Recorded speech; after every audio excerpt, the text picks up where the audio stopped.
నిజామాబాద్ లోక్సభ స్థానానికి అత్యధిక సంఖ్యలో నామినేషన్లు దాఖలు చేయడం ద్వారా దేశవ్యాప్తంగా చర్చకు తెరతీశారు పసుపు ఎర్రజొన్న రైతులు.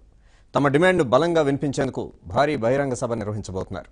లోక్సభ ఎన్నికల బరిలో దిగి చరిత్ర సృష్టించిన రైతులు తమ ఐక్యతను చాటి చెప్పడానికి సమాయత్తమవుతున్నారు. నిజామాబాద్ జిల్లాలోని ఆర్మూర్లో రేపు రైతుల ఐక్యత సభ నిర్వహించేందుకు ఏర్పాట్లు చేస్తున్నారు.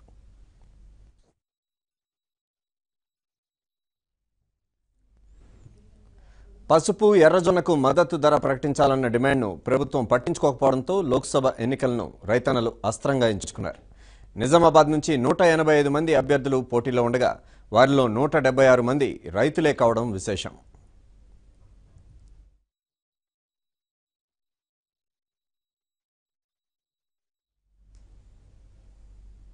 సాధారణంగా ఎన్నికల సమయంలో రాజకీయ పార్టీలు సభలు, రోడ్ షోలు నిర్వహించి జనాన్ని సమీకరిస్తూ ఉంటాయి. అయితే నిజామాబాద్లో అందుకు భిన్నంగా రైతులే భారీ బహిరంగ సభను నిర్వహిస్తున్నారు. రైతులు, రైతు కుటుంబాల సభ్యులు స్వచ్ఛందంగా తరలి రావాలని కమిటీ నేతలు కోరుతున్నారు.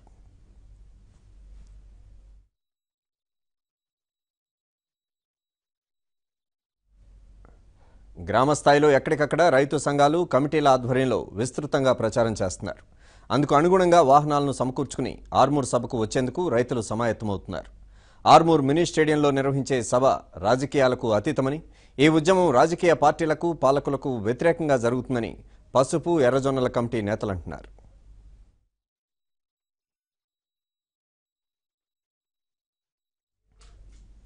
మరోవైపు నిజామాబాద్ లోక్సభ స్థానం పరిధిలో పోలింగ్ వేళలను సవరించారు. ఉదయం 8 నుంచి సాయంత్రం 6 గంటల వరకు పోలింగ్ కొనసాగుతుందని సీఈఓ రజత్ కుమార్ తెలిపారు. సాయంత్రం 6 గంటల్లోగా క్యూలో నిల్చున్న వారందరికీ ఓటు వేసే అవకాశం కల్పించనున్నారు.